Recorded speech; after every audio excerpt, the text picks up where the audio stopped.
Assalamualaikum warahmatullahi wabarakatuh.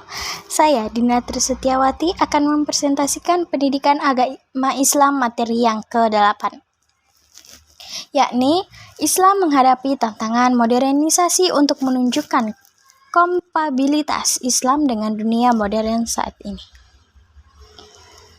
Islam dalam menghadapi tantangan modernisasi.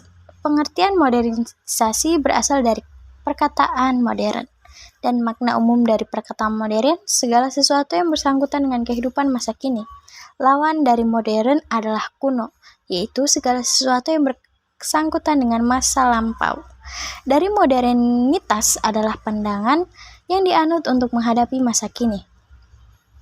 Pada dasarnya, setiap masyarakat menginginkan perubahan dari keadaan tertentu ke arah yang lebih baik dengan harapan akan mencapai kehidupan yang lebih maju dan makmur. Keinginan akan adanya perubahan itu adalah awal dari satu proses modernisasi. Tetapi, pembaruan Islam bukan sekedar reaksi Muslim atau perubahan tersebut. Degradasi kehidupan keagamaan masyarakat Muslim juga menjadi faktor penting terjadinya gerakan pembaruan.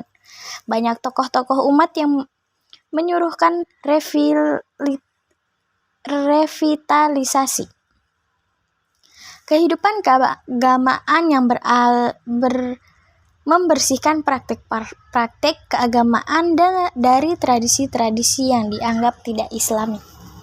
Memahami konsep Islam tentang iptek dan sosial budaya.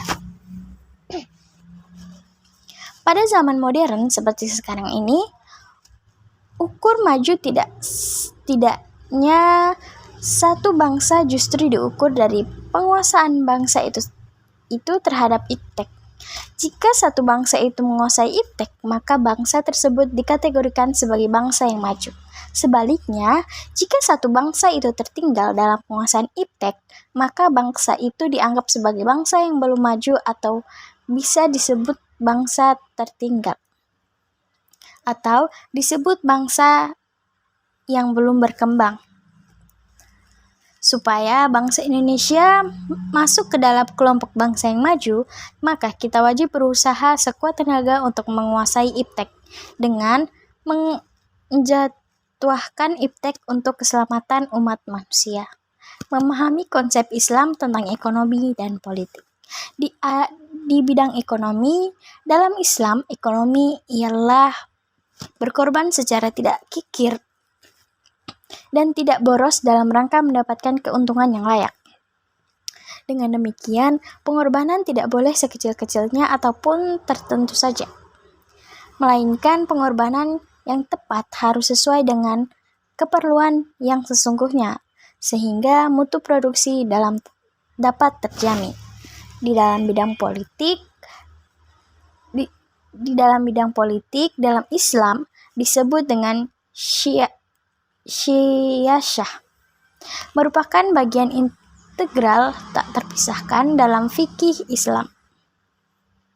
Salah satu objek kajian fikih Islam adalah syiasah atau disebut fikih politik. Fikih politik secara global membahas masalah-masalah ketentangnegaraan, hukum internasional, hukum yang mengatur politik keuangan negara.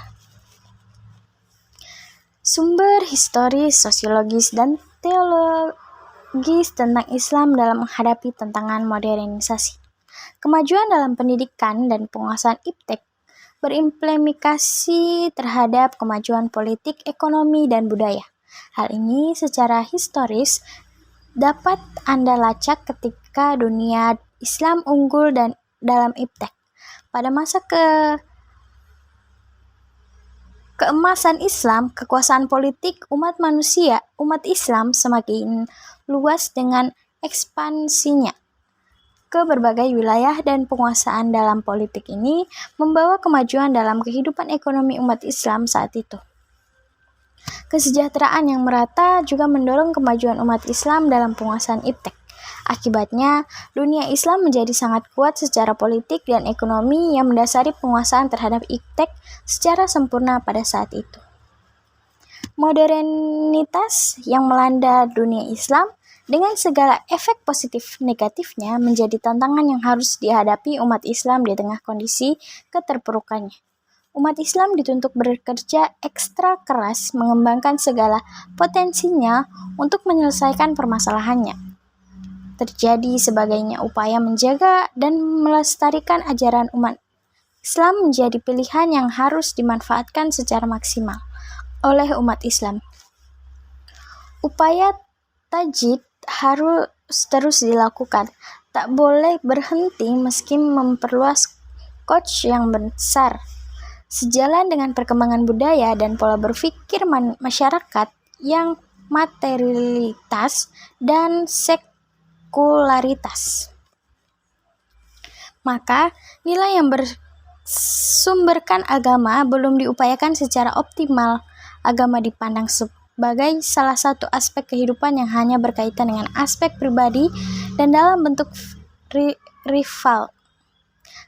Karena itu, nilai agama hanya menjadi salah satu bagian dari sistem nilai budaya, tak mendasari nilai budaya secara keseluruhan. Saya Dina Trisetiawati, sekian, terima kasih.